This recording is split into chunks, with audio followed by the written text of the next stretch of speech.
यो ब्राह्मणं विददाति पूर्वं यो वै वेदांस प्रणोति तस्मै तमहं देवम् आत्मबुद्धिप्रकाशं मुमुक्षुर्वै शरणमहं प्रपद्ये।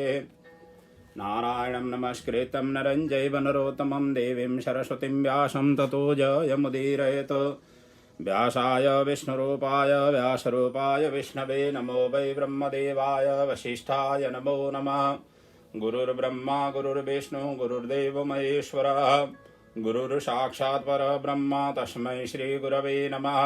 भक्ति भक्त भगवंत गुरु चतुर्नाम बपु एक इनके पगबंधन किए नाशै विघ्न अनेको। मशतो मा सद्गमयः तमसो मा ज्योतिर्गमयः मृत्युर्मामृतं गमय। ओम शांति शांति शांति ओम। भगवान भोलेनाथ की अमर गाथा शिव पुराण की आज की बैठक में आप सभी को सान्निध्य में समुपस्थित हुआ हूँ। आज 12वां दिन है भोलेनाथ की कथा। इस अमर गाथा को हम 1/4 तक ही अभी तक पहुँचे हुए हैं। इस घड़ी में समस्त देवी देवताओं को वंदन करते हुए माँ जगत जननी भगवान गणेश जी अपने माता पिता अपने गुरु और आचार्य गण उन सभी के चरणों में वंदन के सहित तो आज की कथा प्रारंभ कर रहे हैं। प्रभु जिस उद्देश्य से जिस मनोकामनाओं के साथ पिछले दिनों से हम निरंतर रूप से भगवान भोलेनाथ की उपासना और भगवान भोलेनाथ की पुकार करते आ रहे हैं, भगवान भोलेनाथ शीघ्र इस विकट परिस्थिति से हम सभी को उबारें। इन्हीं भावनाओं के साथ आज की कथा भगवान भोलेनाथ के चरणों में समर्पित करते हुए प्रस्तुत कर रहा हूँ। प्रभु स्वीकार करें। कल तक की प्रसंग में हमने पार्वती खंड के अंतर्गत पार्वती का तपस्या प्रारंभ की हुई थी। तपस्या तो क्या, भगवान भोलेनाथ वहाँ पर आए थे गंगा अवतरण क्षेत्र में, सेवा करने जाती थी। और उसी समय में देवताओं ने सोचा कि अब इसी समय ही उपयुक्त समय है कह करके कामदेव को उन्होंने भेजा, जिनको भगवान भोलेनाथ ने वहीं पर भस्म कर दिया। इसके बाद में विलकती हुई घर में आई और उधर जो कामदेव को भस्म करने के पश्चात जो क्रोधाग्नि था सर्वत्र फैल गया। ब्रह्मा जी ने उसको स्तंभित करके उसको घोड़े का रूप दे करके समुद्र में ले जा करके समुद्र को सौंप दिया। इस चर्चा और परिचर्चा कल के प्रसंग में थी। आज उसके पश्चात पार्वती को शिक्षा देने के लिए नारद जी उनके घर में जाते हैं और उनको पंचाक्षर मंत्र की दीक्षा दे देते हैं। अब तपस्या ही एकमात्र रास्ता आपका होना चाहिए, तभी जा करके भगवान भोलेनाथ प्रसन्न होंगे और आपकी मनोकामना पूर्ण होगी और देवताओं का भी कार्य सिद्ध होगा। ये नारद जी ने उपदेश दिया और उसी उपदेश के आधार लेकर के माँ जगदम्बिका भगवती पार्वती अब तपस्या की और अग्रसर हो जाती है और तपस्या इतना कठोर करने में पहुंच जाती है जिसके विवश होकर के भगवान भोलेनाथ को माता जगत जननी पार्वती के तपस्थली में आना पड़ा। और उसके पश्चात शादी विवाह का प्रसंग होता है। यही सब चीज़ का चर्चा आज अब जहाँ तक पहुँच पाएंगे वहाँ तक आज की कथा में रहेगी। आइए अब प्रस्तुत करते हैं। ब्रह्मा जी आगे वर्णन करते हैं। तपः साध्यम हरे मेने तपोरथम मनादते। माँ भगवती जगदम्बिका ने अंततो गत्वा तपस्या का ही एकमात्र आश्रय में पहुंची और तपस्या का मन में संकल्प किया और अपनी सखी जया और विजया से माता पिता से आज्ञा लेने के लिए माता पिता से भेजी। और इसमें पिता ने तो स्वीकृत दे दिया, हिमालय ने तो स्वीकृत प्रदान की दे दिया, लेकिन माता मेना ने स्नेहवश तपस्यार्थ बाहर जाने से उन्होंने मना किया। उन्होंने कहा कि ऊ मतलब बाहर, माँ मतलब नहीं जाना। इसीलिए उनका नाम उमा पड़ा हुआ है। इस उमा का अर्थ बाहर नहीं जाना। और मैना उस समय कहती है कि हे पुत्री, तुम तपस्या ही करना चाहती हो तो घर में ही करो, क्योंकि सभी देवता तीर्थ हिमालय घर में ही रहते हैं। क्योंकि हिमालय पर्वत ऐसा है, सभी देवताओं का वहाँ पर निवास है, सभी तीर्थों का निवास है। और ऐसे ही आश्रयभूत इस हिमालय में ही बैठ करके आपको तपस्या करनी चाहिए।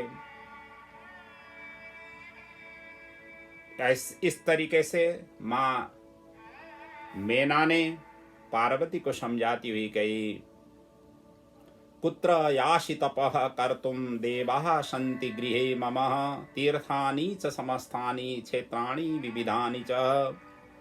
अभी तुम्हारा शरीर भी परिपक्व नहीं हुआ है, इसलिए घर में ही तप करो। शरीरम कोमलं वत्से तपस्तु कठिनं महत् एतस्मात् तया कार्यम तपोत्र न बहिर्व्रजे। और कोई भी कन्या अपनी इच्छा पूर्ति के लिए वन में जाकर के तपस्या किया गया आज तक हमने सुना नहीं है। अतः घर में ही तप करो। और इसी भाव को कुमार संभव में अपने कालिदास इस तरीके से इनको वर्णन करते हैं। मनीषिता सन्ति गृहेषु देवता क्वचः तवस्ते क्वच तापकं वपो पदं सहेत भ्रमरस्य हेलनं शिरीषपुष्पं न पुनः पततृणाम्। सभी देवता यही हिमालय में हैं और एक शिरीष का पुष्प उन्होंने यहाँ उपमा दिया हुआ है, क्योंकि कालिदास की महिमा ही इसी में ही श्रेष्ठ है। सभी संस्कृतज्ञ जानते ही हैं कालिदास के विषय में। उन्होंने यहाँ उपमा दिया एक शिरीष का पुष्प जो इतना कोमल होता है और उसमें भ्रमर तो उसमें रह सकता है, अर्थात भ्रमर जाकर के शिरीष के पुष्प से रस तो ले सकता है, लेकिन उसमें उससे अलग की जो उससे बड़े जो है ना, यदि कोई पंछी जाए तो वो टूट जाती है। इसलिए आप कोमल हो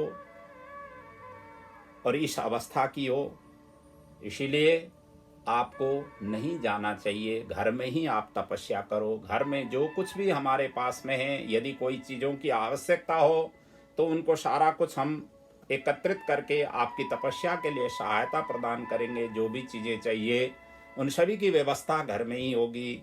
तो आप यहाँ घर छोड़ करके तपस्या नहीं करो, यहाँ से नहीं जाओ। इस तरीके से माता ने समझाई। माता के द्वारा मना करने पर भी पार्वती और भी उनका धैर्य टूटता गया। तब मेना ने जाने की अनुमति दे दी। अंततोगत्वा उन्होंने जाने की अनुमति दी। और जाने से पहले जैसे राम जी वनवास के लिए निकलते थे, तब उन्होंने बलकल धारण किया था। रामायण के अंतर्गत वनवासी तीर्थवासी जब हो जाते हैं तो अपने सुख सुविधा सभी घर में ही छोड़ करके निकलना चाहिए। तीर्थाटन करते समय हर तीर्थयात्री को वो सुख और उपभोग की हिसाब से तीर्थाटन नहीं करना चाहिए। और वैसे भी ये तपस्या के लिए जा रही थी, इसलिए माँ जगज्जननी पार्वती ने अंततोगत्वा अपने नियमित जो वस्त्र थे वो वस्त्र तो उन्होंने उतार दी। और उसके पश्चात वस्त्र की जगह में उन्होंने कटी में मुंज की मेखला बांध ली, बलकल धारण किया, मृगचर्म कमंडलो रुद्राक्ष जटाजूट से सुशोभित होकर के दोनों सखियों के साथ लेकर के वो वही गंगा अवतरण क्षेत्र में, जहाँ पर भगवान भोलेनाथ ने कामदेव को दहन किया था, भस्म किया था, जो गंगोत्री है अभी का जो तीर्थस्थल है, गंगोत्री क्षेत्रों में तपस्यार्थ चली। और वहाँ तपस्या करने से जैसे वहाँ गई, इसीलिए गौरी के द्वारा वहां पर तपस्या करने से उसका नाम गौरी शिखर से भी बाद में प्रचलित हुआ। कामदेव को दग्ध करने के बाद शिव जी ने यह स्थान त्याग कर दिया था, उसमें उन्होंने त्याग कर दिया था। वहां भव्य वेदी निर्माण करके साक्षी के लिए वृक्षों को रख करके मुनियों के लिए भी दुष्कर जो मुनि करते हैं उससे भी कई गुना कठोर तपस्या माँ जगदम्बिका पार्वती ने प्रारंभ की। शिव जी ने यहाँ पर 60,000 वर्ष तक तपस्या की थी। माँ जगदम्बिका ने यहाँ पर 3,000 वर्ष तक तपस्या की। तो पार्वती ने मन सहित सभी इंद्रियों को वश में करके नित्य पंचाक्षर मंत्र की जप करती हुई वेदी पर बैठ करके तपस्या करने लगी। और तपस्या कैसा था? ग्रीष्मे च परितो बन्नी प्रज्वलन्त दिवानिशं कृत्वा तस्थौ च तन्मध्ये सततं जपतिं मनुम्। वर्षा में शिला पर बैठ करके, शीतकाल में आकंठ मग्न जल में बैठ करके, या बर्फ की चट्टान के ऊपर बैठ करके, और इसी प्रकार प्रचंडा आदि सर्दी वर्षा धूप इन चीजों को परवाह ही नहीं करके केवल मंत्र जाप जो नारद जी ने गुरु मंत्र के रूप में प्रदान किया था उस मंत्र का निरंतर जाप करती हुई, भगवान भोलेनाथ की चिंतन करती हुई और उन्हीं की ही एकमात्र लक्ष्य लेकर के वही ध्येय और ज्ञेय स्वरूप से उसने तपस्या की। तपस्या पहले तो फल खा करके तपस्या कर रही थी, बाद में जल पी करके, और वो भी छोड़ करके पत्तों को, जो वनस्पति के पत्ते हैं, पत्तों को उनको खा करके तपस्या करने लगी। और कुछ समय के पश्चात वो पत्ता भी उन्होंने खाना छोड़ दिया। इसीलिए एक नाम पार्वती का अपर्णा पड़ा। पर्ण कहते हैं पत्तों को, वृक्षों के जो पत्ते हैं उनको कहा जाता है पर्ण। और पर्ण ही उन्होंने त्याग देने से उनका नाम एक अपर्णा पड़ा। आहारे त्यक्त पर्णा भूद अस्माद विभवतः सुतः। और ऐसी कठोर तपस्या उन्होंने की, सिर से जो है ना ऐसे पसीना बहने लग गया, शरीर एकदम से पसीने के ही द्वारा तपस्या की तेजोमय पसीना से सारा भीग जाता था। और इसी का वर्णन कालिदास जी ने अपने कुमार संभव में ऐसा सुंदर वर्णन किया है कि स्थिता क्षणं पक्ष्मसुताडिता धरा पयोधरोत सेद निपात चूर्णिता बलिसुतस्यास्खलिता प्रपेदिरे चिरेण नाभिं प्रथमोद बिंदव। इस तरीके से भव्य उन्होंने माँ जगदम्बिका की तपस्या की इतने जाज्वल्यमान स्वरूप का उन्होंने वर्णन किया, जिनकी तपस्या के तपोभूत जो श्रम जल है और उनके केस से निकल करके अपने बदन से होते हुए अपने वक्षस्थल में आकर के वो अलग अलग होकर के 3 धाराएं में बहती है। और उसके पश्चात अपने जो पेट की जो बलि है उन बलियों में वो पसीना की श्रम बिंदु जल टपकती हुई अंतिम में जाकर के नाभि में पहुंच जाती थी। इस तरीका का वर्णन कालिदास ने बड़ी सुंदरमय, और वैसे भी श्रृंगारिक कवि माने जाते हैं कालिदास, और पढ़ने लायक का ग्रंथ है कुमार संभव। इस तरीके से वहां पर उन्होंने वर्णन किया हुआ है। पार्वती के तप के प्रभाव से उस क्षेत्र के वैपरीत्य पशु पक्षी भी विरोध का कार्य नहीं करते थे। वह समस्त दोषों को छोड़ मानो सभी आपस में मित्रता व्यवहार करने लगे। वहां के जो वृक्ष में सदा फल लगे रहते थे, वन वाटिकाओं में पुष्प पुष्पित पूरे साल भर, कोई ऐसा नहीं है कि ऋतुकाल में ही उनका पुष्पित हो, फल भी ऋतुकाल में ही आए, ऐसा नहीं। सदा बाहर पुष्प और फलों से वृक्ष और वन वाटिका परिपूर्ण उनकी तपस्थली की क्षेत्रों में रहता था और मानव तप की सिद्धि का साकार रूप समुपस्थित प्रकृति वातावरण सब चीज कर रहे हैं, ऐसा प्रतीत होता था। आगे ब्रह्मा जी कहते हैं, एवं तपत्यां पार्वत्यां शिव प्राप्तो मुनीश्वरः चिरकालो व्यतीताय प्रादुर्भूतो हरो नहीं। पार्वती का इतना चिरकाल पर्यंत की तपस्या से भी शिव जी प्रसन्न नहीं हुए, तो हिमालय, मेना, मेरु, मंदराचल, मैनाक आदि सब के सब उनके तपस्थली में पहुंचे और पार्वती को समझाने लगे। अंत में कहा कि तुम तपस्या छोड़ करके घर के लौट चलो, क्योंकि अब तपस्या से आपका कोई फल होने वाला नहीं है, भगवान भोलेनाथ आएंगे नहीं और आपकी सिद्धि नहीं होगी। इससे अच्छा घर ही चले और घर में ही रहे। अपने परिवार जन जा करके इस तरीके से पार्वती को बुलाने के लिए वहां पर पहुंचे और जैसे उन्होंने इस तरीके से प्रस्ताव रखा, माँ पार्वती कहने लगी, आपने संबंधित सभी का बातों को सुन करके, हे पिताजी, हे माताजी, हे बांधवजन, मैंने पहले ही आपसे कहा था कि कामदेव को भस्म करने वाले को मैं अपने तपस्या के बल से बुलाऊंगी। तपस्या से बढ़कर दूसरा कुछ नहीं है। दग्धो ही मदनो ये न दग्धम गिरेर बनम तामानयिष्य चात्रैव तपसा के बले नहीं। मैं तपस्या के बल से ही कामदेव को भस्म करने वाले भगवान भोलेनाथ को मैं वशीकरण करूंगी। अब आप लोग सभी यहाँ से चले जाएं, तब तक शिव जी प्राप्त नहीं होंगे जब तक आप लोग यहाँ पर रहेंगे, क्योंकि जब तक उनकी प्राप्ति नहीं होगी तब तक मैं अपने तपस्या की जो प्रक्रिया है उसको मैं बढ़ाती जाऊंगी। इस तरीके से पार्वती ने सभी अपने बंधुजनों के ऊपर अपना भाव उन्होंने व्यक्त किया।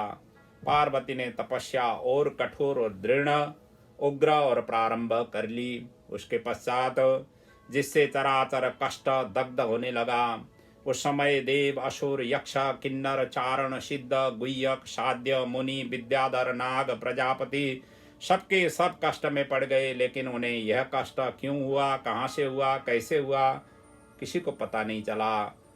कष्टात् कष्टतरम प्राप्ता कारणम न विदुष्म तत्। किसी को पता ही नहीं है कि कहाँ से कष्ट निष्पन्न हुआ, क्योंकि कहा जाता है जब कोई दुखी आत्मा ज्यादा पुकारता है, उस आत्मा की भटक उनसे रिलेटेड जितने भी हैं उन सभी में चला जाता है।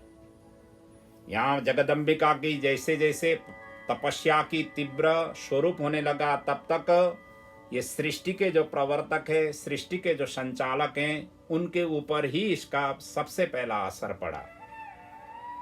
इसलिए शासक वर्ग भी अपने राज्य सत्ता को चलाने वाले में शासक वर्ग होते हैं। राज्य में यदि कोई व्यक्ति दुखी हो जाता है तो इसका दुख का भार शासक वर्ग को भोगना पड़ता है। और यही स्थिति बनी। प्रजा जब दुखी हो जाते हैं और प्रजा को जो संचालन करने वाले हैं उनको ये कष्ट की भार लेनी पड़ती है, सुख में भी दुख में भी। सुख यदि प्रजा सुखी हो गए तो उनका पुण्य भी शासक वर्ग को मिलता है, और यदि दुखी प्रजा हो तो प्रजा की दुखीपन भी शासक वर्ग को लेना पड़ता है। हिसाब बराबर होता है। इसलिए कभी भी अपने अंडर में जो भी काम करने वाले हों उनको कभी दुख नहीं पहुंचाना चाहिए। जो जहाँ हैं, जिस रूप में, जिस अवस्था में बैठ कर के काम कर रहे हैं, कभी भी अपने से नीचे जो भी अपने अंडर में काम करने वाले हैं उनको हमेशा हमेशा प्रसन्न रखना चाहिए। उनका दुख, उनका सुख हमें स्वतः लेना पड़ता है। और यहाँ माँ जगदम्बिका की जो प्रार्थना, जो तपस्या थी, इससे जो प्रकृति मंडल में देवताओं के रूप में जिन जिन उन्होंने स्थापना किया था उन सभी के ऊपर इसका असर पड़ा। तदंतर देवता गुरु बृहस्पति के शरण में गए, वो सब ब्रह्मा जी के शरण में गए। ब्रह्मा जी ने उन्हें विष्णु के शरण में ले गए। पार्वती का कठोर तप से संतप्त सभी देवता प्रणाम करते हुए प्रार्थना करने लगे भगवान विष्णु को। त्राहि त्राहि महाविष्णु तप्तान्न शरणागतं तपः सौग्रेण पार्वत्या स्तपन्त्या परमेण ही।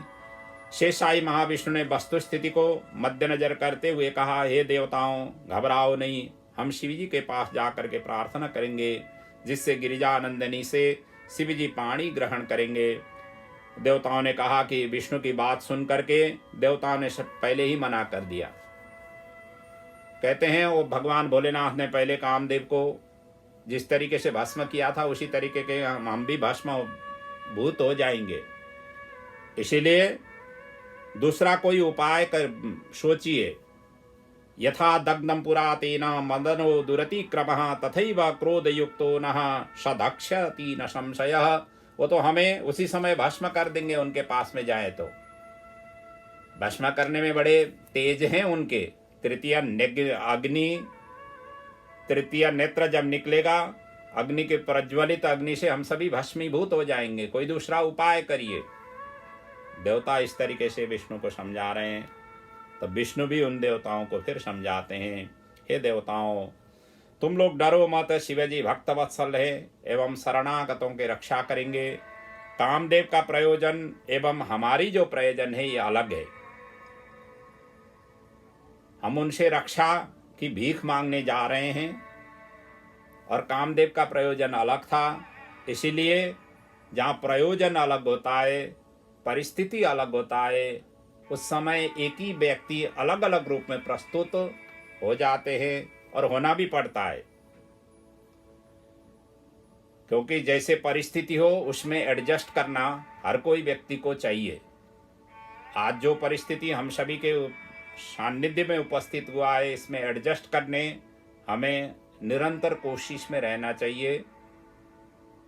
जैसे हमारे स्वास्थ्य चिकित्सक वगैरह जैसे हमें सजेशन दे रहे हैं, जो विशेषज्ञ हमें अपने अपने ज्ञान विवेक के हिसाब से जो भी वो प्रवाहित कर रहे हैं, उसको हमें अपनाना चाहिए। तो एडजस्ट ही जिंदगी है, हमेशा एक ही स्वरूप नहीं होता है। सुबह हो गया तो शाम भी हो जाता है, रात्रि हो तो फिर दिन भी निकलता है, ये तो बदलता ही रहता है। इस तरीके से सहज रूप में एडजस्ट करने की आदतें हमें लेनी चाहिए। यहाँ वही बात समझा रहे हैं, परिस्थिति अलग अलग हैं। भगवान भोलेनाथ हमारी बात को सुनेंगे। फिर उसके पश्चात वो सभी पिनाकीधारी शिवजी के समीप में जाने तैयारी हुए। मार्ग में पार्वती का तपस्थली था, वो वहां पहुंच करके उनकी तपस्या की स्थिति देखने लगे, निरीक्षण करने लगे। उन्होंने उग्र तपस्यारत पार्वती को हृदय से प्रणाम किया और पार्वत्या सुतपो दृष्ट्वा तेजसा व्यापृतस्तदः प्रणेमुस्तां जगद्धात्रीं तेज रूपां तपस्थितां। उसके बाद वह सब योग में लीन वृषभध्वज के समीप पहुंचे और नतमस्तक होकर के अनेक उपनिषदों में जो कहे गए स्तोत्र हैं, शुक्ति हैं, उन मंत्रों के द्वारा, शुक्तियों के द्वारा भगवान भोलेनाथ की उन्होंने प्रार्थना करने प्रारंभ की। देवता कहते हैं, नमो रुद्राय देवाय मदनान्तकराय च स्तुत्याय भूरिभाषाय त्रिनेत्राय नमो नमः। ध्यानावस्थित भगवान भोलेनाथ को देवताओं ने भूरी भूरी प्रशंसा युक्त वचनों से प्रार्थना किया और कहने लगे, आपके बिना हम अपूर्ण हैं, आप ही चराचर के स्वामी हैं, हम आपके शरणापन्न हैं, हमारी आप रक्षा करें। शिव जी तो ध्यान में ही रहे, परंतु उनके अंगरक्षक कृपालु नंदीश्वर देवताओं की भावना से भावुक होकर के शिवजी को जा करके उन्होंने बताया, विष्णुआदयो सुरगणा मुनिषिद्ध संगा स्वाम दृष्टैव सुखवर्य विशेषयन्ति कार्यार्थनो सुरवरै परभर्ष्यमाना सम्यक् पराभव पदम परमः प्रपन्ना।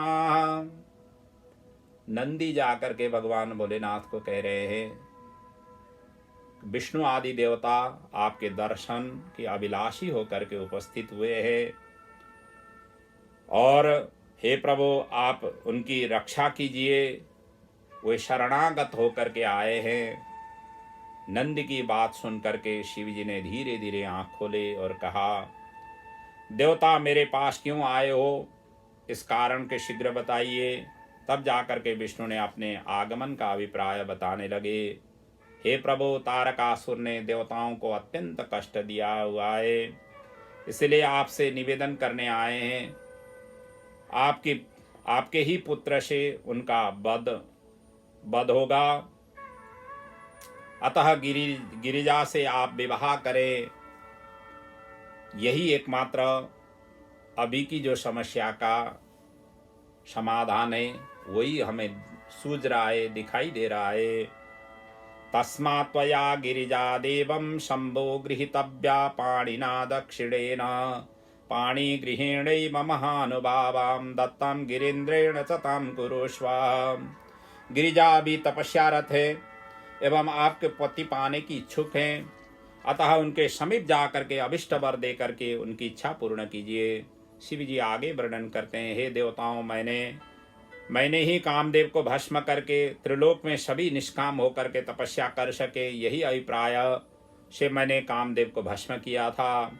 यदि मैं अभी गिरिजा को वरण करूं तो सारा का सारा जगत पुनः फिर सकाम हो जाएगा और काम नरक की यात्रा कराता है और काम से क्रोध उत्पत्ति हो जाती है और क्रोध से सम्मोह, और जब सम्मोह हो जाता है तो तपस्या कहाँ से रह जाता है, उस समय तो तपस्या कुछ भी नहीं हो पाता है। कामो ही नरकायैव तस्मात् क्रोधो विजायते, क्रोधाद् भवति सम्मोह मोहाच्चैव भ्रश्यते तपः। मोह होने से तपस्या नष्ट हो जाता है, इसलिए तुम लोग भी काम को त्याग करके अभिष्ट प्राप्ति के लिए तप करो। वैसे भी स्त्री का संग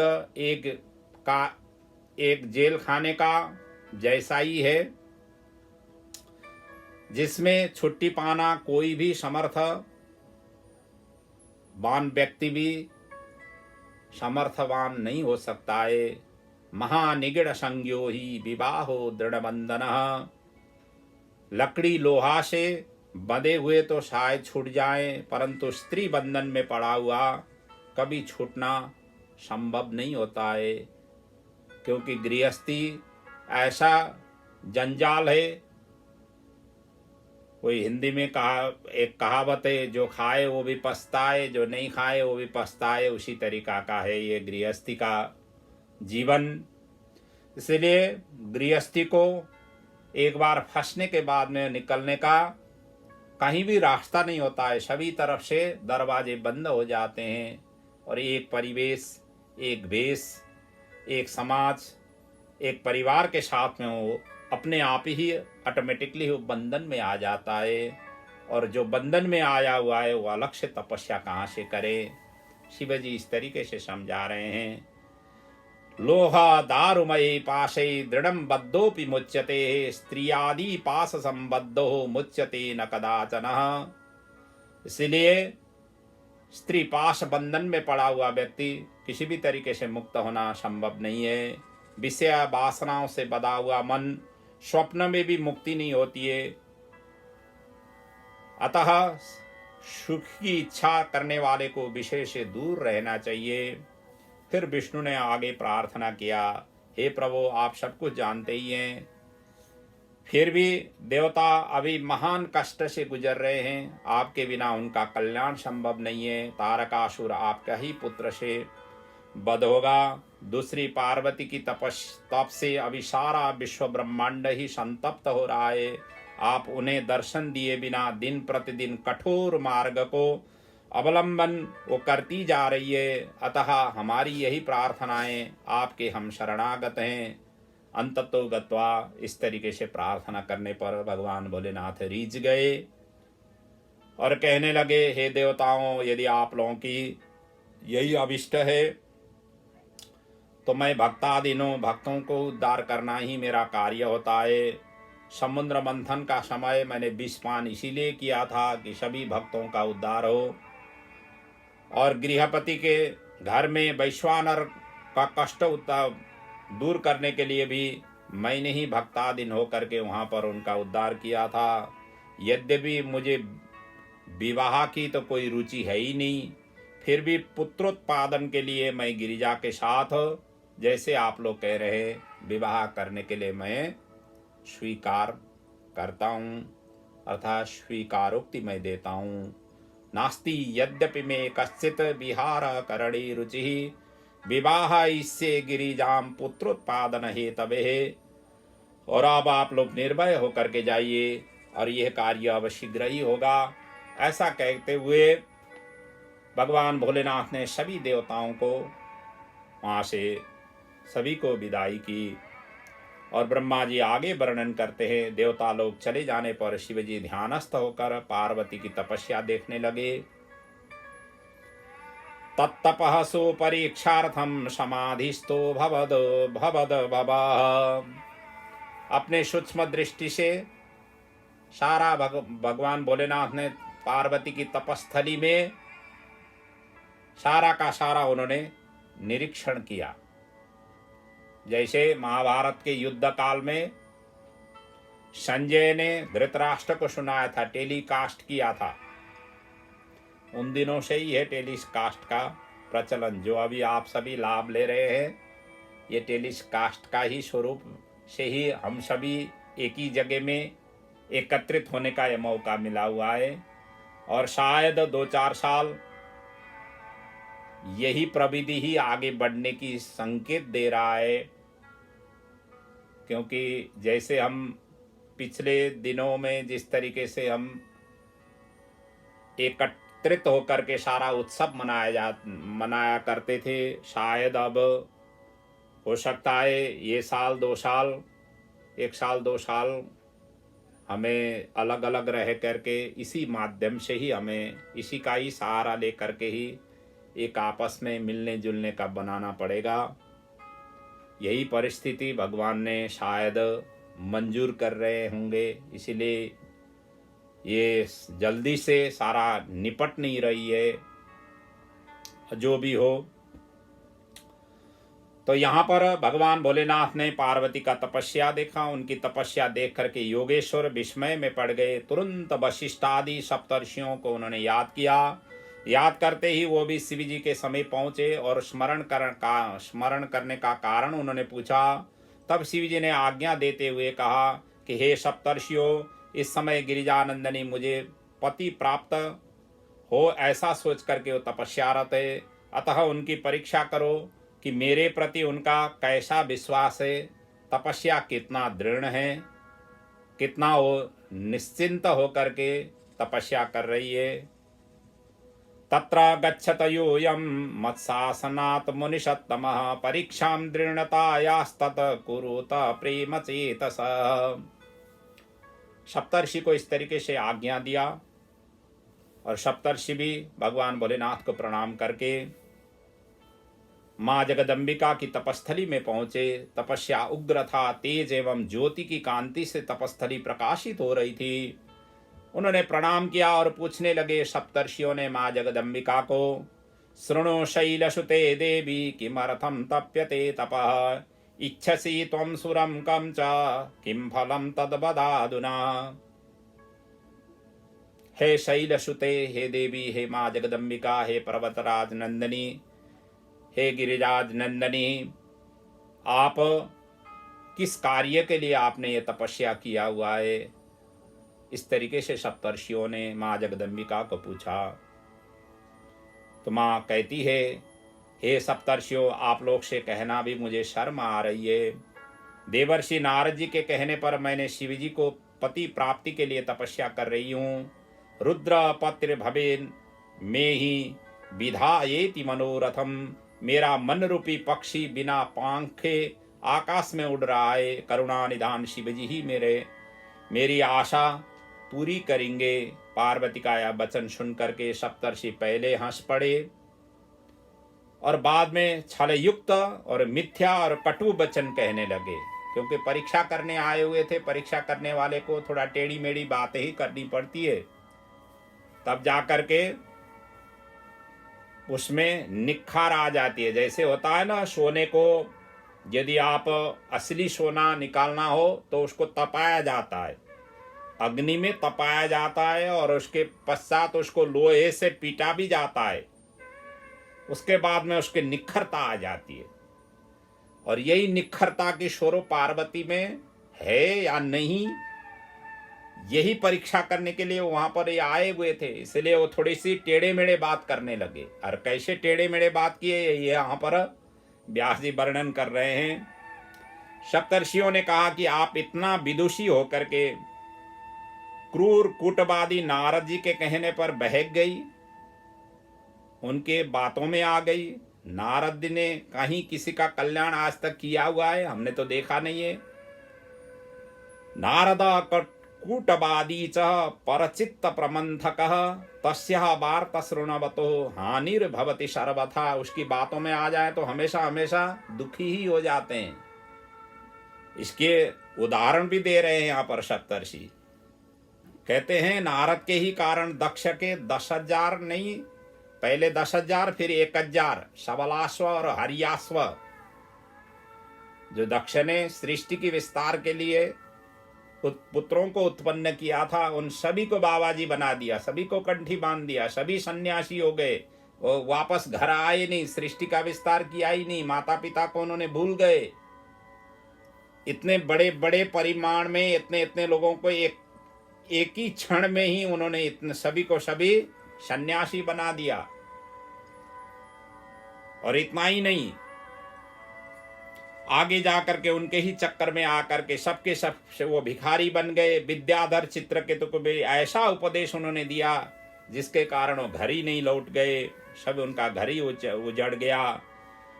और यहाँ तक आप पता है ये प्रहलाद को उन्होंने चेला बनाया, और चेला बना करके क्या किया, पिता से ही अनेक दुख दिलवाए, अपने ही पिता से। नारद जी को बात से तो जिसने माना वो सबके सब अपने घर छोड़ दिए। वो देखने में तो बड़े सुंदर हैं और उनकी वाणी भी इतना मधुर है, सभी को फुसला भी सकते हैं, परंतु छली है, कपटी हैं। हम तो उनके साथ रहते हैं, इसीलिए हमें सब कुछ मालूम है। आप तो इतने विदुषी हो, उनकी बात को आपको नहीं लेना चाहिए। अब रहा जिसके लिए आप तपस्या कर रही हो, वो रुद्र सदा उदासीन में रहते, निर्विकार, और काम के तो शत्रु है, कामना तो उनके पास में है ही नहीं। और इतना ही नहीं, अमंगल बपोधारी निर्लज्जो सदनो कुली कुबेसी प्रेत भूतादि संगी नग्नो ही शूलवृत। न उनका घर है न द्वार है। देखिए, जहां कन्या देना हो हम घर द्वार सब कुछ देखते हैं। वो किस कुल से उत्पन्न हुए हैं ये भी किसी को पता नहीं है। नग्न रहते हैं, कुबेशी भूत प्रेत के साथ रहते हैं। धूर्त नारद ने आपको मोह लिया है और व्यर्थ ही तप करवाया है। आप ही विचार करो, ऐसे वर को पा करके क्या सुख मिलेगा। पहले सती ने विवाह की, परंतु गृहस्थी उनका भी आगे बढ़ नहीं सका। और जो अकेले ही रहने वाले हो, जो शांत हो, जो संग रहित हो, जो अद्वितीय हो, उनके साथ किसी भी स्त्री का निर्वाह कैसे होगा। आज भी अभी भी कुछ बिगड़ा नहीं है। आप तो घर वापस जाओ, तुम्हारी विवाह हम वैकुंठनाथ विष्णु से करा देंगे। वो इस क्षेत्र में कुशल भी हैं, सुंदर भी हैं, और ये सब चीज हठ त्याग दो। इति दृशम त्यजा हठम सुखीता भव पार्वती।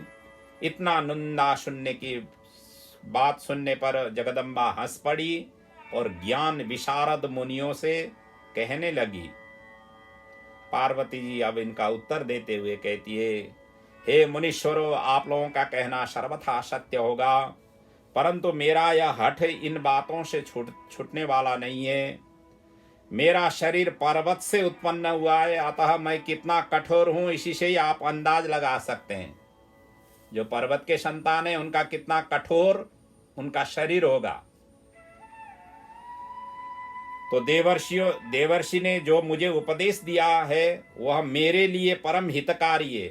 वेदवत्ता ब्राह्मण लोग और विद्वान जन कहते हैं कि गुरुजनों का वचन हमेशा सर्वथा और सत्य होता है, जिससे करने से यह और परलोक सुधर जाता है, नहीं करने से दोनों ही बिगड़ जाता है।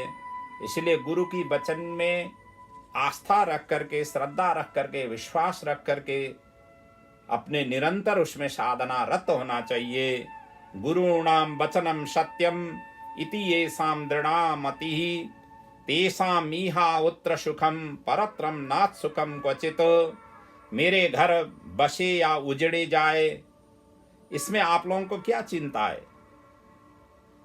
शिवजी अवधूत, निर्गुण, निर्विकार, आपने कहा यह भी बात सही है, क्योंकि वो अजन्मा है, माया रहित हैं, अलक्ष्यागति हैं, गुणातीत हैं। ये सब चीज उनके स्वरूप ही है, तो इसमें कोई आश्चर्य की बात नहीं है। और एक बात और भी आपको स्पष्ट रूप से मैं कह दूं, यदि शिव जी मेरे साथ विवाह नहीं करेंगे तो मैं कुमारी ही रहूंगी, लेकिन किसी के साथ विवाह नहीं करूंगी। ये मेरा हठ तो पक्का है, चाहे सूर्य पश्चिम से उगे या मेरु विचलित हो या अग्नि शीतलता देने लगे या कमल पर्वत की शिला पर जाकर के उगे, तो भी मेरा प्रतिज्ञा नहीं टूटेगा, नहीं टूटेगा, नहीं टूटेगा। अर्थात मेरा यह दृढ़ निश्चय है। उदयति यदि भानु पश्चिमे दिग्भागे प्रचलति यदि मेरु शीततां याति बन्नी विकसति यदि पद्मा पर्वताग्रे शिलायां नहीं चलति हठो में सत्य में तद ब्रवीमा। इस तरीके से माँ जगदम्बिका पार्वती ने अपने विचार विद्वान जो विदुषी स्वरूप सप्तर्षियों को के आगे अपना भाव उन्होंने प्रकट किया। इसके पश्चात माँ जगदम्बिका मौन रह करके ध्यान में लीन हो गई। उधर सप्तर्षियों ने जगदम्बा की हृदय से उन्होंने आशीर्वाद देते हुए पुनः भगवान भोलेनाथ के समीप गए और सारा वृत्तांत उन्होंने सुनाया। इसके पश्चात भगवान भोलेनाथ स्वयं अब यहाँ पर एकदम तेजस्वी ब्रह्मचारी के रूप में वहां पर पार्वती की तपस्थली में तपस्या की परीक्षा करने के लिए अब जाते हैं। आगे की ऐसा परीक्षा है, इसलिए जो सत्कार्य में चलते हैं उनको बीच बीच में तरह तरह की परीक्षाओं को देना पड़ता है, तब जाकर के वो निखर हो जाता है। कोई भी कहीं भी काम करने जा रहा है, उसको अपने से जो बड़े होते हैं या कॉलेजों में जो विद्यार्थी पहले साल में जाते हैं, जो पुराने विद्यार्थी हैं, पुराने विद्यार्थी उनको थोड़े बहुत जो ना अपने स्वरूप से उनको टॉर्चर दे देते हैं, जिसको बुलिंग या कुछ ऐसा ही कहते हैं। तो यहाँ पर तपस्यारत माँ जगदम्बिका का अब परीक्षा करने के लिए भगवान भोलेनाथ अलग रूप में गए, वो भी ब्रह्मचारी ब्राह्मण के वेश में। और एक बात आपको स्पष्ट कह दूं, जब जब देवता आकर के परीक्षा करना चाहते हैं, या तो ब्राह्मण के वेश में ही आ जाते हैं या साधु संत के वेश में ही आकर के परीक्षा कर लेते हैं। हनुमान जी लंका में गए, जब वहां पर राम जी से मिले, ब्राह्मण वेश में वहां जाकर के मिले। पहले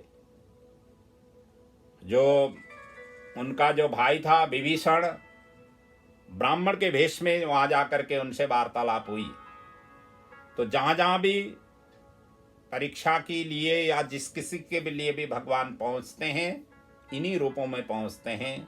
इसीलिए भी कहा गया है साधु संत ब्राह्मण गौ, इनको हमेशा हमेशा अपने अंग संग में रखना चाहिए, अपने साथ में रखना चाहिए। जितना हो सके इनकी अपने ओर से सेवा शुश्रूषा निरंतर करना चाहिए। इसी में ही मानव सभ्यता की और सभी के लिए कल्याण हो जाती है। और यहाँ पर भगवान भोलेनाथ स्वयं ब्रह्मचारी के वेश में जाते हैं। ब्रह्मा जी आगे वर्णन करते हैं। तदंतर शिव जी ने खुद ही पार्वती की परीक्षार्थ करने के लिए निश्चय किया और जटाधारी वृद्ध तपस्वी ब्राह्मण के वेश में शिव जी तपस्थली में पहुंचे। पार्वती वेदी पर सखियों से घेरी हुई द्वितीय चंद्रमा के सदृश प्रतीत हो रही थी। उनका स्वागत के बाद पार्वती ने उनको पूछा, ब्रह्मचारी स्वरूपेण क्वस्तंभी कुत आगतः इदं बाणं भासयसे बद वेदवितांबर। ब्रह्मचारी वेश में आप कौन हैं, कहाँ से आए हैं, आपका परिचय क्या है, इस तरीके से पार्वती ने पूछी। और इसी का वर्णन कालिदास जी ने अपने कुमार संभव में बड़ा दिव्य श्लोकों से उन्होंने गाया हुआ है। जब भगवान भोलेनाथ इस ब्रह्मचारी की वेश में वो पहुंचे थे, उन्होंने उपमा क्या दिया हुआ है, साक्षात ब्रह्मचर्य आश्रम ही शरीर रूप धारण करके इनके तपस्थली में पहुंचा। इस तरीके के उन्होंने उपमा दिया हुआ है और उसका श्लोक हम यहाँ गाना चाह रहे हैं। अथा जिनासा डदर प्रगल्भवा ज्वलन्नमीव ब्रह्ममहेन तेजसा विवेश कश्चित् जटिलस्तपोवनं शरीरबद्ध प्रथमाश्रमो यथा। जो प्रथमाश्रम कहते हैं ब्रह्मचर्य आश्रम, ये साक्षात ब्रह्मचर्य आश्रम ही इस तपस्वी के रूप में ये तपोवन में आया हुआ है, ऐसा उन्होंने उपमा दिया हुआ है। इतना सुंदर वेश लेकर के भगवान भोलेनाथ कृष्ण चर्म धारण किए हुए पलाश के दंड लेकर के इस तरीके से वहां पर प्रवेश किए। और उनको जो पार्वती ने प्रश्न रखी थी, आप कौन हो, अपना परिचय देते हुए कहते हैं, मैं इच्छा अनुसार विचरण करने वाला वृद्ध ब्राह्मण हूँ, परंतु तुम कौन हो, किसकी पुत्री हो, माता पिता आपके कहाँ हैं, यह निर्जन वन में किस लिए आप तप कर रही हो, क्या तुम किसी तपस्वी की सहचारिणी तपस्वी हो, तुम्हारा नाम क्या है, तुम न बालिका न वृद्धा ही हो, सुंदरी तरुणी जान पड़ती हो, पति के बिना क्यों आप तपस्या कर रही हो, कथम पति बिना तीक्ष्णम तपश्चरसी वही बने, क्या तुम वेद माता गायत्री या लक्ष्मी या सरस्वती हो। इस तरीके से ब्रह्मचारी वेशी भगवान भोलेनाथ ने उनको प्रश्न किया। माँ जगदम्बिका उत्तर देते हुए कहती है कि हे हिमाचल पुत्री, मैं हिमाचल पुत्री पार्वती हूँ। इससे पहले कि जन्म में प्रजापति दक्ष की पुत्री सती थी, उस जन्म में मेरे पति शिवजी थे। इस बार भी वही पति प्राप्त हो, इसलिए यह तप कर रही हूँ। इस जन्म में भी वो मिल गए थे, परंतु कामदेव को भस्म करके वो गायब हो गए, अदृश्य हो गए। तब से मैं विरहाग्नि में जलती हुई, नारद जी ने मुझे दीक्षा दिया, उन्होंने मंत्र प्रदान किया और उनकी ही मार्ग निर्देशन करते हुए मैं तपस्या करने लगी। अभी तक वो मिले नहीं हैं और अब मैं अग्नि में प्रवेश करने जा रही हूँ और जहाँ कहीं जन्म लूंगी वहीं शिव जी को ही वरण करूंगी। यत्र यत्र जनुर्लप्से वरिष्यामि शिवम वरम, शिव जी को ही मैं वर के रूप में वरण करूंगी। इतना कह करके माँ जगदम्बिका ब्राह्मण के मना करने पर भी अग्नि में वहीं पर प्रवेश हो गई, परंतु अग्निदेव ने अपने शीतलता चंदन सदृश, शीतल चंदन सदृश होकर के उनको जलाया नहीं। तब पुनः ब्राह्मण वेशधारी शिवजी ने पूछा, अहो भद्रे, आपको तो अग्नि ने भी जला नहीं सका, इसका मतलब ये है कि आप तपस्या से आप परिपूर्ण हो गए हो, आपका तपस्या सफलीभूत हो गया। अब अपनी अभिलाषा कहो।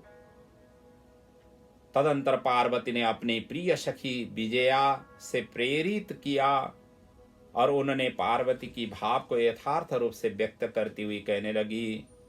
सखी ने यहाँ पर ब्रह्मचारी वेशी भगवान भोलेनाथ को कहते हुए कहने लगी कि वही बात दोहराई जो पर्वतराज पुत्री पार्वती ने शिव जी को वर पाने की इतनी कठोर तप कर रही है, अभी तक इनकी मनोरथ पूर्ण नहीं हो पाइए।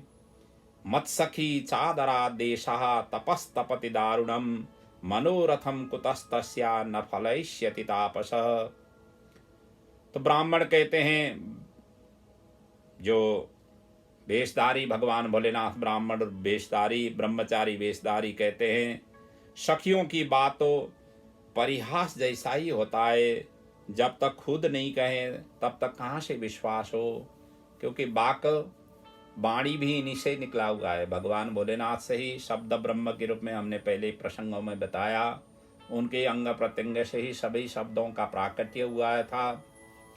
तो इसलिए वाणी की जो प्रखरता है, किस तरीके से किसके आगे कैसे वाणी का प्रस्तुत करना है, ये भगवान भोलेनाथ से सीखना चाहिए। उन्होंने उसी तरीके से कहा कि पार्वती खुद ही बताए तो हमें विश्वास हो।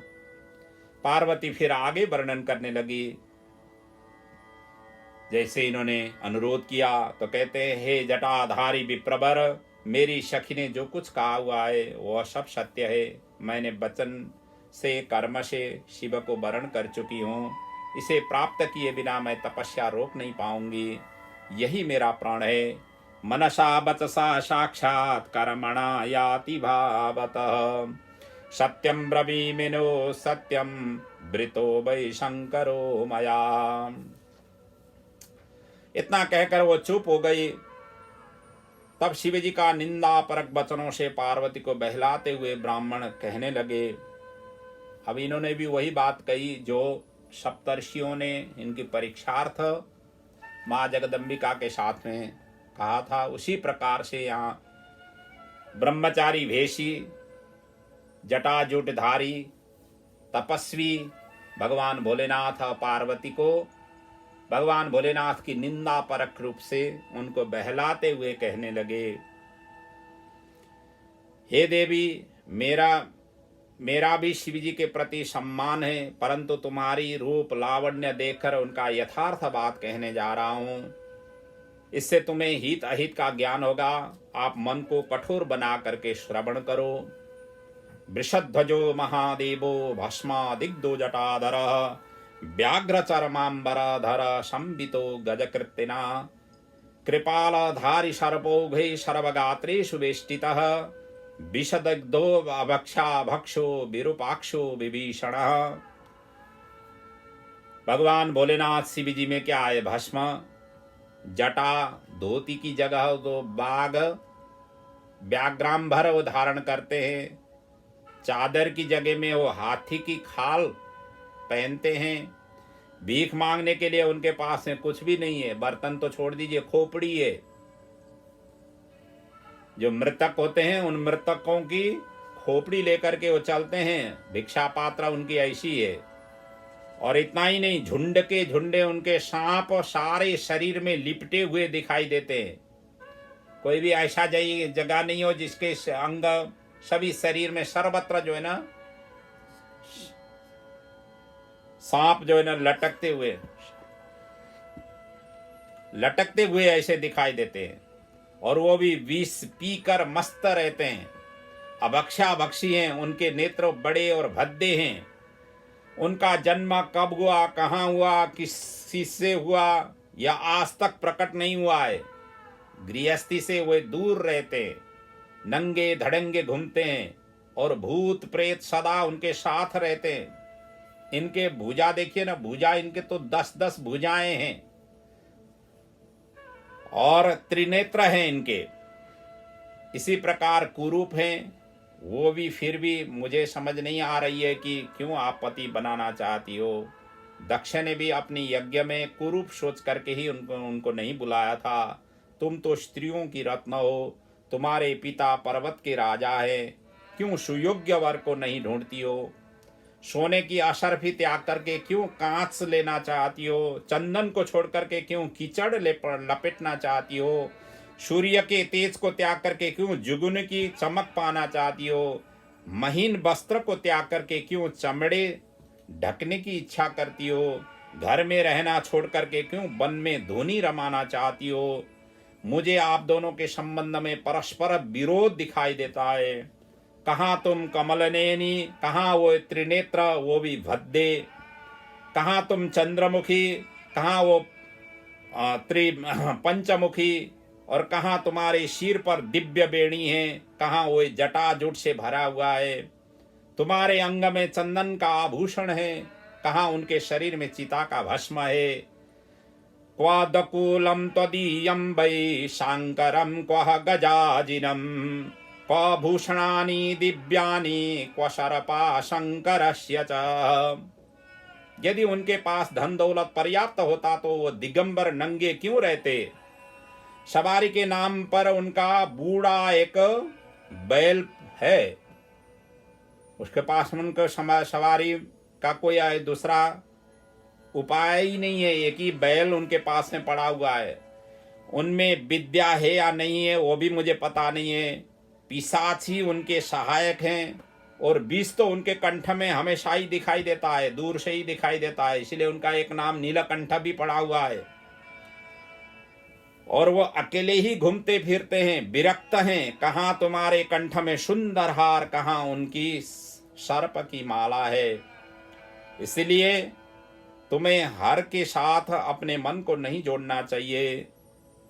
उस असंबद्ध असत विरोधी को छोड़ दो मन को हटा लो, या जो चाहो वही करो, मुझे तो कुछ नहीं कहना है। ऐसा कहते हुए जटाधारी वेशभूषाधारी भगवान भोलेनाथ ने पार्वती को बहताते हुए इस तरीके से अपना भाव उन्होंने व्यक्त किया। और इनको उत्तर देते हुए माँ जगदम्बिका आगे वर्णन करती है। हे बाबा जी, अभी तक तो मैंने कोई ज्ञानी महात्मा आए हैं समझ रखा था, परंतु अब सब मुझे ज्ञात हो गया है। मैं तुझे शिव तत्व बताऊंगा। जिसने शिव तत्व जाना है वो कभी भी शिव निंदा नहीं करता, या तो नहीं करता और नहीं सुनता है। शिव तत्व मतो बच्मे सुविचार्य यथारहत। अम्मा जगदम्बिका अपने तपस्या की जो ज्ञान विवेक और ये विवेकपूर्ण बातों से उस तपस्वी रूपी भगवान भोलेनाथ को, जो अभी तक इनके बीच में पहचान नहीं है, इसलिए इस तरीके के वार्तालाप हो रही है। पहचान हो जाता तो ये इतना जो है ना ज्ञान आविर्भाव नहीं होता था, प्रकट नहीं हो पाता था, क्योंकि सामने जिनके साथ में शादी होने वाला हो वही सामने आकर के परीक्षा ले रहे हो।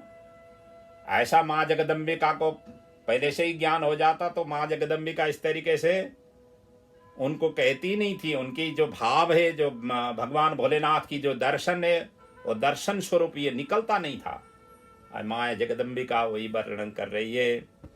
वास्तव में निर्गुण की कोई जाति भेष वर्ण नहीं होता है। निर्गुण का मतलब ही न गुण इति निर्गुण, उनमें कोई गुण ही नहीं होता है, कोई लेसी नहीं होता है।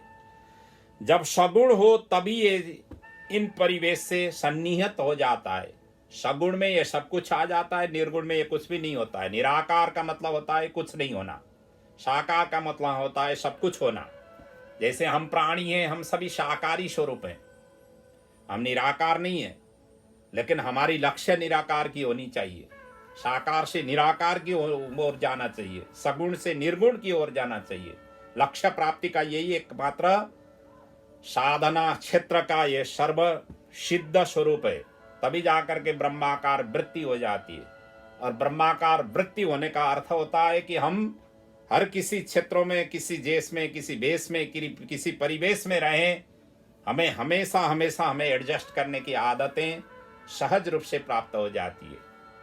जिनमें ये स्वरूपता नहीं आ जाती है वो एडजस्ट कर ही नहीं पाते। इसलिए यहां पर कहती है कि कभी कभी महेश्वर अपनी लीला शक्ति से प्रेरित होकर के सगुण होते हुए भी तथा कथित अद्भुत वेश धारण करते हैं। वास्तव में वो परब्रह्म हैं जो समस्त चराचर के स्वरूप भूत हैं। उन्हें जाति वर्ण भेद से क्या फर्क पड़ता है। सदाशिव सभी विद्या के आधार हैं। उनके उच्छ्वास से ही वेद निकला था और विष्णु को उन्होंने प्रदान किया। प्रकृति उन्हीं से प्रकट हुई है। शिव जी के शरण में गया हुआ जीव मृत्यु को जीत लेता है, इसलिए वो उनका नाम ही मृत्युंजय पड़ा हुआ है। शिव सेवा से विहीन जो व्यक्ति होते हैं वो 7 जन्म तक दरिद्र होता है। 7 जन्म दरिद्र शा सेवेद्यो यदि शंकरम। 8 सिद्धियां जिनके सेवा के लिए लालायित रहती है, संपूर्ण लक्ष्मी यश कीर्ति जिनके सेवार्चन से प्राप्त होता है, जो ऐसे शिव जी को निंदा करता है उसका जन्म भर कमाया गया पुण्य नष्ट हो जाता है। शिव निंदाम करोति तत्वम अज्ञाय पुमान आजन्म संचितम पुण्यम भस्मी भवति तस्य तत्। शिव नाम लेने वाले को देखने से ही सभी पाप नष्ट हो जाते हैं। शिवद्रोही को देखने से वस्त्र सहित स्नान करना चाहिए, तभी जाकर के प्रायश्चित उसका हो जाता है। तुम ब्राह्मण हो इसीलिए अवध्य हो, परंतु शिवनिंदा सुनना भी पाप होता है, अतः इसे त्याग करना ही उचित है। ब्रह्मणत्वाबादाबद्धेश्चेत त्याज्यो अदृश्यश्च सर्वथा। इधर जटाजुट ब्राह्मण कुछ कहने वाला था, परंतु पार्वती और क्रोधित होती गई। सखियों ने उसे मना किया। उस जगह को छोड़ जैसे अन्यत्र जाने पैर उठाई, क्योंकि शिवनिंदा सुन करके उसको स्थान ही त्याग देना है। उस जगह में रह करके तपस्या विघ्न हो गया, ये सोच करके माँ जगदम्बिका उस स्थान को ही छोड़ करके अन्यत्र जा करके तपस्या करने के लिए जैसे माँ जगदम्बिका ने पैर उठाई, और हुआ क्या उस समय जैसे उठाई, शिव जी ने अपने साक्षात स्वरूप में प्रकट होकर के पार्वती का हाथ उन्होंने उसी समय पकड़ लिया। ये है तपस्या का फल। इतना परीक्षा करने के पश्चात भगवान भोलेनाथ प्रसन्न हो गए, अपने साक्षात विग्रह में प्रकट हो गए, जिसकी पार्वती लंबी समय से तपस्यारत थी, जिसकी चिंतन करते हुए मंत्र जाप कर रही थी, और जिसके उन्होंने साधना किया था, आज वही अपने सामने प्रकट हुए और उन्होंने हाथ पकड़ लिया। शिव जी उसी समय कहने लगे, कुत्र यास्यसि मां हित्वा न त्वं यन्त्यथ्या मया पुनः प्रसन्नोऽस्मि वरं ब्रूहि नादेयं विद्यते तव। तुम तो मेरी सनातन पत्नी हो, सनातन ही रहोगी। आज तुम्हारे तपस्या एवं दृढ़ संकल्प से मैं प्रसन्न हो गया हूँ। आज से मैं तुम्हारे तपस्या से खरीदा हुआ दास बन गया हूँ। अद्य प्रवर्तिते दासः तपो भी क्रीत एवते। मैंने नाना प्रकार से तुम्हारा परीक्षा किया, जिसमें तुम पास हो गई हो। तीनों लोक में तुम्हारी जैसी तपस्विनी न होगा, न कर पाएगा। हे प्रिय, तुम्हारी इच्छा पूर्ण हो। अब मेरी पत्नी होकर मेरे साथ चलो। ये ही प्रिय मत सकाशम पत्नी त्वं मे वरस्तव। त्वया शाखम द्रुतम यास्ये स्वगृहम पर्वतोत्तमम। शिव जी का दर्शन एवं इस प्रकार से कहने से पार्वती का तपस्या जनित सारा कष्ट मिट गया, थकावट दूर हो गई, आनंद मग्न हो गई। लज्जा व सिर नीचा किया, दो मुख करके बैठी। इसके पश्चात यहाँ पर माँ जगदम्बिका और भगवान भोलेनाथ का संवाद आगे बढ़ता है। अब शादी कैसी करनी है, विवाह कैसी करनी है, इसकी चर्चा परिचर्चा माँ भगवती अपने प्रस्ताव रखती है। पहले तो भगवान भोलेनाथ ने इन प्रस्तावों को उन्होंने मना किया था, परंतु अंततो गत्वा भगवान भोलेनाथ ने उन सभी प्रस्तावों को स्वीकार कर लेते हैं।